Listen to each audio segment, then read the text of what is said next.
Thank you, Professor Gottrich, for this very nice invitation.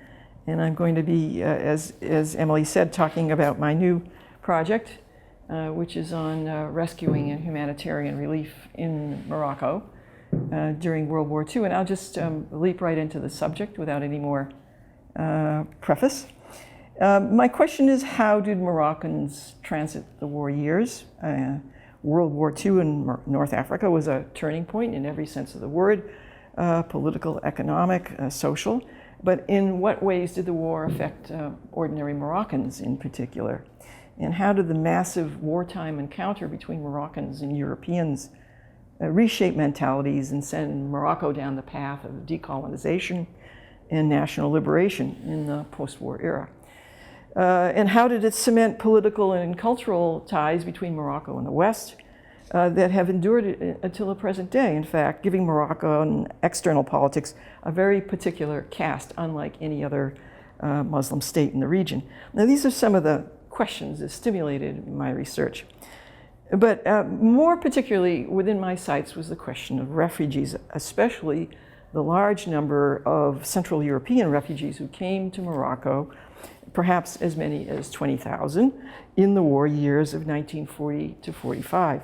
And among them were Ashkenazi Jews from Germany, Austria, Hungary, Czechoslovakia, France, Belgium, who were a different breed from the native Moroccan Jews who claimed roots in the so-called Sephardic tradition.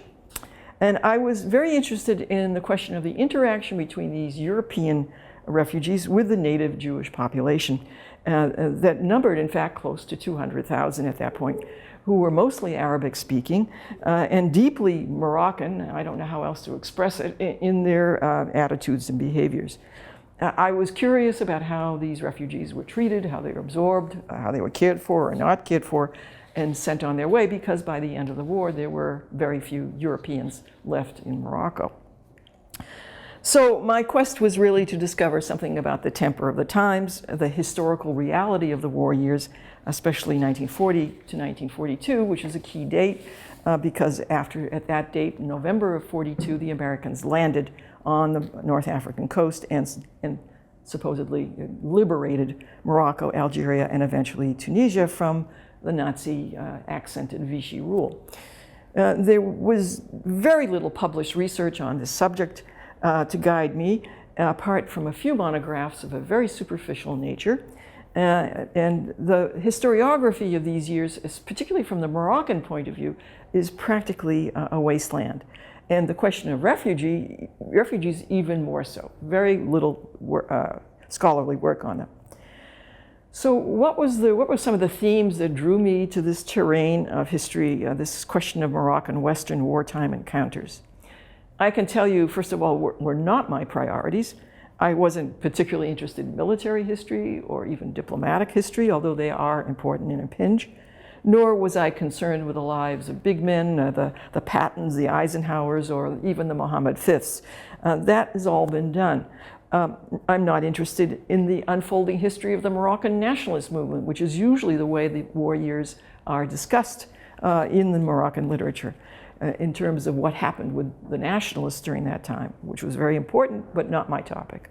And I'm not interested either in the trajectory of the monarchy and how it used the war to free itself from French domination, or the heroics of other so-called important actors. These stories have been told many times. What does concern me are the micro-histories of those who escaped from the chaos of wartime Europe, tens of thousands of displaced people who flowed through Morocco in the years 40 to 45, who were seeking asylum on their way to the New World and using Morocco as a way station. I'm interested also in the Moroccans who helped them, in the social workers, the humanitarians, the benign Vichy officials, because there were, as I'll speak about in a moment, the principled ordinary citizens who stepped up to the moral challenge of giving aid to strangers who were victims of fascism. The story of that nexus between ordinary people and refugees, rootless, disempowered, vulnerable, victimized, often sick mentally and physically, is a yet untold story. And yet these refugee lives, I would maintain, are compelling and revelatory in a very human sense. interactions between the refugees and the Vichy regime, between refugees and local people, between refugees and Americans after 1942, and between refugees and international aid agencies like the Quakers and the American Joint Distribution Committee, which some of you may know about, a Jewish humanitarian group that was active in Morocco, offer a unique perspective, I would argue, on the war years. And the various ways we talk about and imagine these interactions lay bare the intricacies of human nature in war, showing that the personal side of conflict and how it affected the little people who made up the vast majority of its victims might caught up in the turmoil of this global conflict as it left Europe and spilled over into other parts of the world. So first of all, I'm going to give you a few nuggets because I'm at the beginning of this research. I'll give you a few snapshots or nuggets of things that I've discovered so far in this very early period of my study that after several months, 4 months actually, working in the archives, mainly in Washington, D.C., in the Holocaust Museum. The U.S. Holocaust Museum has a vast repository of documents on this topic. And these nuggets suggest the need for revising the master narrative about the war years in Morocco. And I'll give 3 examples of this new information that runs counter to conventional wisdom about what happened there. First of all, I discovered from the archives evidence that local Jews in Morocco were not passive onlookers or supine victims of the Nazi-inspired race laws imposed on them by the Vichy regime in 1940 or 41. Rather, the local Jewish population adopted bold and resourceful measures to evade the legal strictures that were imposed on them. Furthermore, they took an active role in caring for the unexpected flow of refugees, of European Jewish guests, as they called them. And it seems that the Ashkenazi-Sephardi divide, often regarded as a structural difference between European Jews and Jews of the Muslim world, absolutely disappeared at this time of crisis, with some nuance, with Moroccan Jews demonstrating both agency and goodwill toward their European co-religionists. Secondly, I learned that the rallying of human aid for refugees could not have happened without collusion, and I use that word carefully, between Jewish community leaders on the one hand and Vichy authorities on the other. There are many, many documents in the archives that show that there was a very vigorous exchange of correspondence, ideas, strategies between these two supposedly contentious groups. Collusion hardly on the scale of the Judenräte of Central Europe, and certainly under very different conditions and for very different purposes, but collusion nonetheless. It seems to me that the role of both Jewish leaders and Vichy officials in wartime North Africa must be reevaluated in the light of this apparent collaboration. Furthermore, this collaboration raises the following questions, as collaboration issues normally do. Just how pro-Nazi were the men and women of Vichy in Morocco? What were their internal divisions? How deep was their commitment to Vichy's racist program? How did Vichy in the colonies differ from Vichy in France? And there has been some work on this question, but not in Morocco. And by what yardsticks can we measure that difference? Finally, point number 3, I learned that American domestic public opinion came into play in the war years in North Africa in very significant ways, especially in the period after the Allied landing in 1942.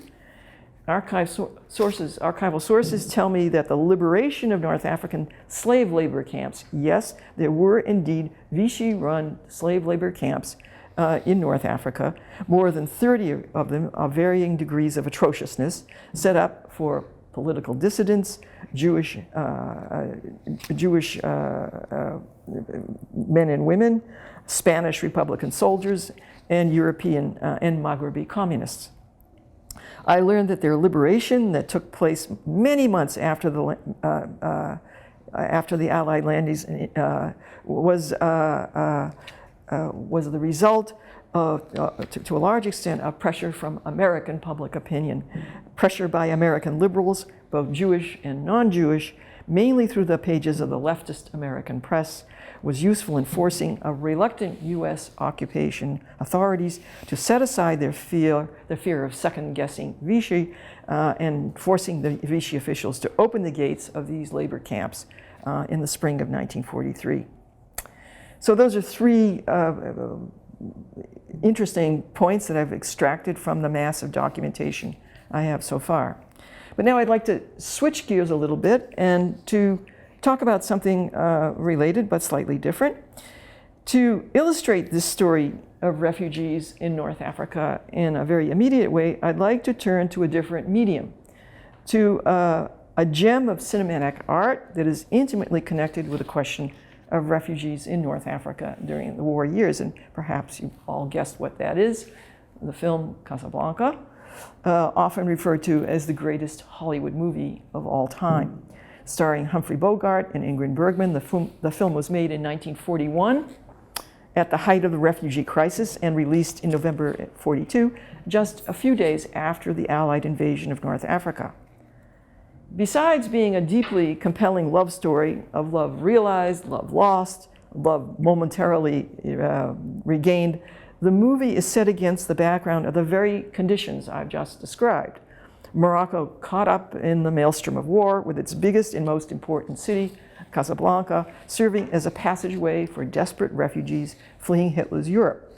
The introduction to the trailer of the movie says it all, even if in somewhat overwrought prose. And I quote here, "Casablanca, city of hope and despair, located in French Morocco in North Africa," because people might not know where Morocco is, Americans, "the meeting place of adventurers, fugitive, criminal, refugees, lured into this dangerous oasis by the hope of escape to the Americas. But they are all trapped, for there is no escape. Against this fascinating background is woven the story of imperishable love and the enthralling saga of 6 desperate people, each in Casablanca to keep an appointment with destiny." I'd like to show you first a few minutes of the film,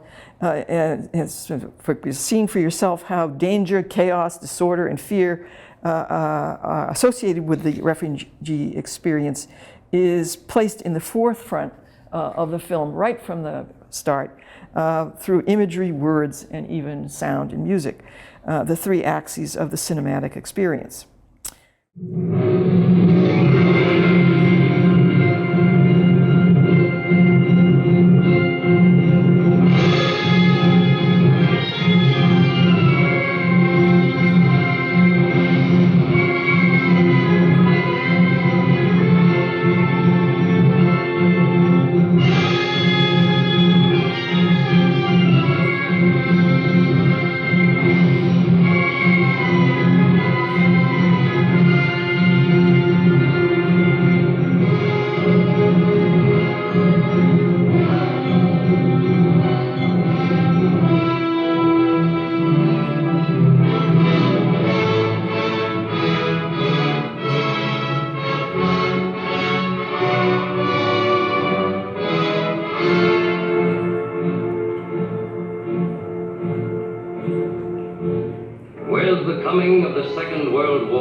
Lisbon became the great embarkation point, but not everybody could get to Lisbon directly, and so a tortuous, roundabout refugee trail sprang up. Paris to Marseille,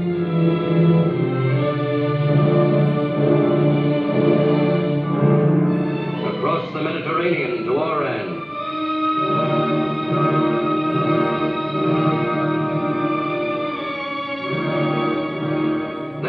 train or auto or foot across the rim of Africa to Casablanca in French Morocco. Here, the fortunate ones, through money or influence or luck, might obtain exit visas and scurry to Lisbon, and from Lisbon to the New World. But the others wait in Casablanca, and wait, and wait, and wait.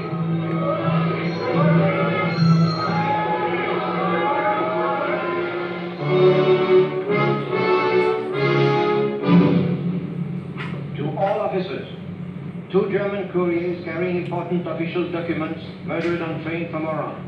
Murderer and possible accomplices headed for Casablanca. Round up all suspicious characters and search them for stolen documents. Important.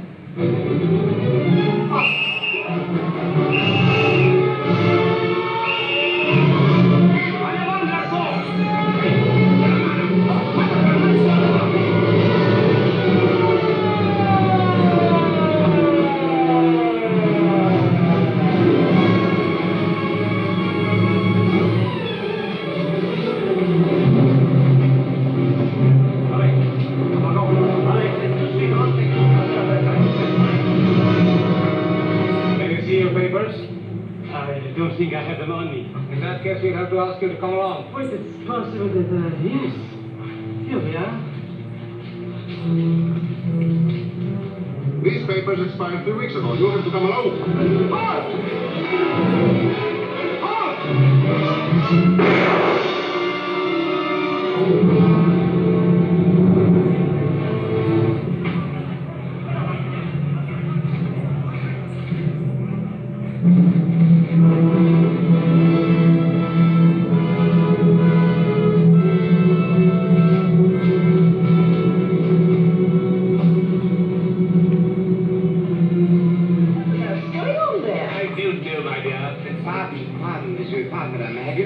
We hear very little, and we understand even less. 2 German couriers were found murdered in the desert, the unoccupied desert. This is the customary roundup of refugees, liberals, and, of course, a beautiful young girl from Monsieur Renaud, the prefect of police.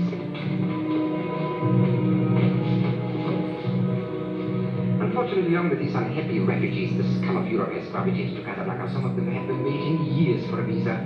I beg of you, monsieur, watch yourself. Be on guard. This place is full of vultures everywhere. Everywhere. Thank you very much. Not at all. Au revoir, monsieur. Au revoir, madame. Au revoir. Amusing little fellow. Waiter. Silly old man. Oh, dear. I left my wallet at the hotel. Oh.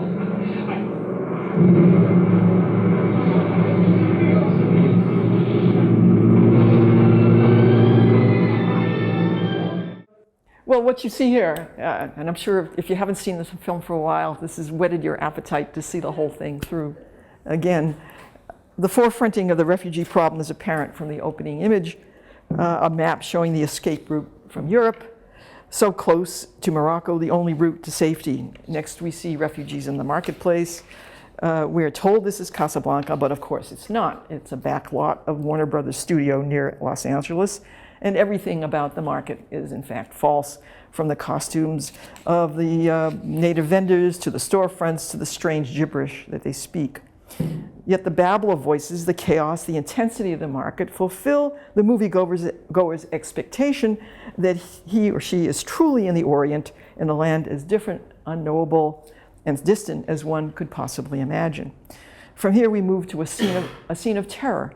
Almost comic terror, as a carload of Vichy police, looking very much like Keystone Cops, pulls up and starts hauling well-dressed European men into police wagons, a roundup of refugees. And we ask, what crime have they committed? Surely there's an error here.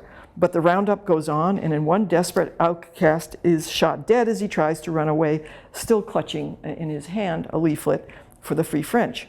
On the wall behind his now lifeless body is a giant poster showing Marshal Pétain, the chief of state of Vichy, emblazoned with a pointless slogan, "I keep my promises, even those of other people." From this moment of sudden death, the camera moves to another slogan, that of the now defunct Third Republic, liberty, equality, fraternity. All of it, which ironically is utterly missing from this scene of gratuitous slaughter. And finally, in this short clip, we see other refugees who have escaped the roundup looking skyward as a mysterious airplane arrives, carrying a Nazi officer who will serve as the symbol of all that is evil in an already deeply compromised moral universe. The rest of the film, Casablanca, unfolds along several interrelated plot lines. The romance between the American nightclub owner, Rick, played by Humphrey Bogart, and the mysterious Nordic beauty, Ilse Lund, Ingrid Bergman, who is married to a refugee named VictorLaszlo, who is fleeing the Nazis like everyone else. their search for transit visas that will carry them away from Morocco, and Rick's ultimate sacrifice of both the woman and the visas is the final, in a final act of unselfishness, round out the rest of the plot. Along the way, we meet all kinds of refugees, rich and poor, waiters and bartenders, wayward women, desperate men. They seem to come in many shapes and sizes, but all share the desire to get away from Casablanca and the anxiety that they won't make it. Most of the action of the film actually takes place on only 2 sets, with just the final scene, the departure of Victor and Ilsa for freedom, thanks to the visas provided by Rick, actually shot in the Van Nuys airport. Now, let us ask another question, an important one for my story here. What, if anything, about this movie is true? Just how close is the story to reality? How close is it to historical accuracy? What, if any, correspondence exists between the film and the actual condition of refugees in Morocco during the war? This question of verisimilitude between cinematic history and history in the real sense of the word has history as a factual reinterpretation of the past isn't mine alone. I didn't invent it. In 2000, the historian Natalie Davis published a book, not very well known, called Slaves on Screen, Film and Historical Vision, in which she speaks precisely of the same question, asking into 5 Hollywood movies depicting the slave experience, including such cinematic giants as Spartacus and Armistead. Natalie Davis is someone who understands the power of cinema as a narrative vehicle. She argues with authority that the fit between what is on screen and what really happened is not necessarily a perfect fit, indeed often far from it. She writes that working on her masterpiece of storytelling in both book and cinematic form, The Return of Martin Guerre, there were, quote, differences between telling history in prose and telling history on film. She goes on to say, and here I quote again, that double experience convinced me that with patience, imagination, and experimentation, notice these words, historical narration through film could become both more dramatic and more faithful to sources from the past. Interesting words from a historian. To what extent, I asked, does the film Casablanca fit into this paradigm of a film faithful to the sources of the past? Casablanca is undoubtedly a great film, a cinematic triumph that has endured for more than 70 years, but how much of the narrative in the film adheres to a standard of truth? How much can we learn from it about Morocco in wartime, the situation of refugees, the politics of liberation? Does Casablanca conform to what Natalie Davis calls, quote, a serious thought experiment about the past? Could the filmmakers, the actors, the directors, the writers, the camera people who worked in the film be regarded as what she calls visual historians, as Davis claims for the makers of her slave-oriented cinema? Plot, casting, script, and techniques of narration all contribute to the historical accuracy of the final product and can be evaluated for their adherence to the truth, I would argue. Treating film as our object of study, can we apply our skills as historians and ask the question, where does facticity end and fantasy begin, and then make judgments about the borders between them? Can a film be actually flawed, yet still make good history? Using the film Casablanca as a kind of text, I'll examine 3 main characters in the film next to get a fix on how accurately refugee life in Casablanca is represented. How much of the image of each of these characters is pure caricature? How much is authentic and conforms to the facts as we know them? So let's start with the character of Rick, the American owner of the club, the romantic hero who has fought in Spain supposedly and run guns to Ethiopia. Is there any truth here? Were there American expats in Casablanca in 1941? Is Rick at all believable? While the persona of Rick is fantasy, his motivations, feelings, and actions conform to a certain truth. Rick is an American everyman, caught off guard by the war, who's trying to get his bearings in the chaos that ensues. His disorientation comes out as cynicism. He's neither pro-Nazi, pro-Vichy, or even for the Free French. I stick my neck out for nobody, he announces at the beginning of the film. He doesn't miss an opportunity to express his disdain for those who are committed to one side or the other and maintains a spirit of strict neutrality. In actuality, in fact, many Americans felt this way in the winter of 1941. American President Roosevelt had a difficult time selling the American public the need to support an embattled Britain, our closest European ally, much less to put American boots on the ground, as they say, in North Africa. While the war in the Pacific was raging after the attack on Pearl Harbor and consuming American attention, the war in Europe had really not yet taken on a legible form. Who exactly was the enemy was still unclear in the minds of many Americans. However, the makers of the film Casablanca, most of them Hollywood Jews whose attitudes toward the war were hardly ambiguous, were determined to show Germans as pure evil and the Vichy French, represented in the personhood of Police Inspector Renault, as capricious, unreliable, and not to be trusted as allies. The mapping of political personalities onto the characters in the film is really quite explicit. In the course of the film, we see Rick's attitude shift. His indifference turns into commitment, his neutrality evaporates, and his adherence to the Allied cause becomes overt and even powerful. This conversion, if you will, coincided with a sea change among Americans as well, who after the landings in North Africa in 1942 began wholeheartedly to embrace the Allied cause. Whether the scriptwriters of the film Casablanca were prescient or just plain lucky, it's not clear. But the change of the character Rick tracks with a key turning point in American feelings about the European war. A second test case of the film's accuracy is the treatment of the native as a character in the film. In Casablanca, in the film, the native is represented by absence and insignificance, in fact. Indeed, the Moroccans in the film are cardboard characters, voiceless, nameless, and practically faceless. This feature of Casablanca has given the film a bad reputation among postmodernists, who see it as the epitome of racial stereotyping and a perfect example of the kind of exploitative abuse that infused the colonial native encounter and seized the minds of most Westerners before the age of decolonization. Yet Moroccans are not really totally absent. They're represented in the film, I would argue, not in the form of the costume extras in baggy pants who hold doors and babble in the market, but rather in the character of Sam, the piano player. Sam is the surrogate for the non-white native who smiles and entertains, yet has no rights and serves at the behest of others. There's little that can be said in defense of this gross and racialized characterization of non-whites in the film, except this was Hollywood of 1941. What's surprising is that mostly all Jewish scriptwriters who should have known better and were themselves victims of racial stereotyping allowed this to happen, proving once again that class interests often trump those of race, gender, or color. Casablanca does not do the native justice, and the crude depiction of the Moroccan that emerges in the subaltern figure of Sam in the mind of the viewer is one of the saddest and least enviable aspects of this otherwise superb film.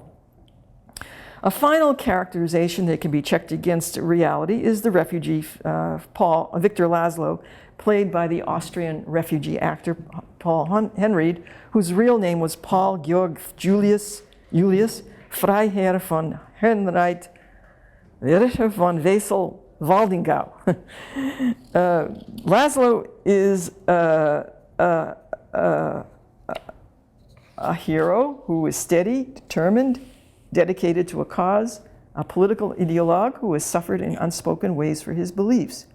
A memorable scene in the film Casablanca is where Laszlo leads the singing of the Marseillaise, drowning out a chorus of Nazi officers belting out the Watch on the Rhine. In her pungent study of the making of the film, author Aljane Hametz says that the extras and the crew, many of whom were Jewish refugees, began to cry when the scene was shot. Steady defiance in the face of adversity is the way that the makers of Casablanca wanted us to think of the refugee VictorLaszlo. We measure him against other refugees of less noble character who also had bit parts in the film, but who do not succeed in making it to freedom. What's the message here to the Americans sitting in theaters across the country, this country in the winter of 1943? The refugees in Casablanca were both an affirmation and a threat, an affirmation of America's magnanimous heart in wartime, but also a threat, because like dangerous microbes, they could introduce poisons into the American bloodstream that would be very hard to purge.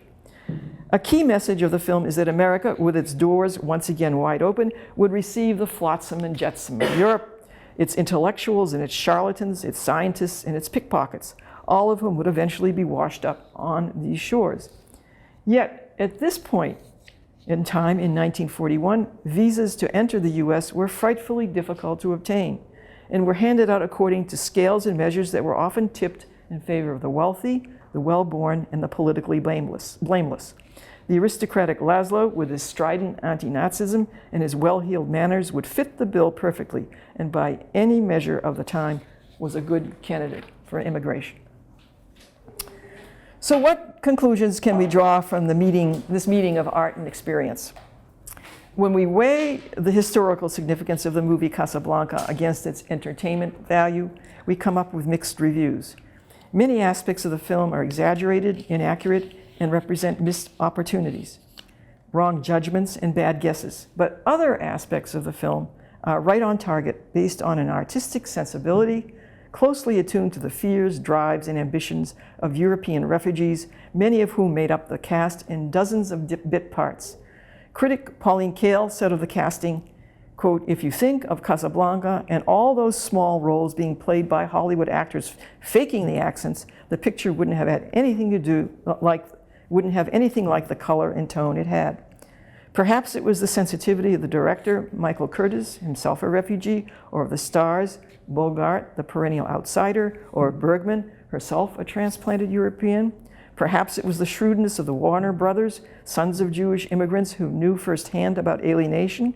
Or maybe it was the attitude of the many refugees who worked on the film and understood intimately the existential condition of displacement. Any one of these sources could have created the remarkable verisimilitude of the movie Casablanca, which, despite its many flaws, exaggerations, and inaccuracies, catches something of the actual conditions in wartime Morocco. So much so that it's nearly impossible to watch this film, even after countless repeated viewings, without a sense of awe and elation at its marvelously transcendent ending, where Rick and the French policeman Renaud, former enemies, walk off into the mist together. Casablanca, the film, has the uncanny power to elicit our belief in its basic truthfulness, to evoke a certain time, place, and mood, and to make a point about the twists and turns of history and the inevitability of certain historical outcomes. Like Pontecorvo's The Battle of Algiers, it's great cinema precisely because of its ability to capture in the image before our eyes a vision of what's to come. That's it.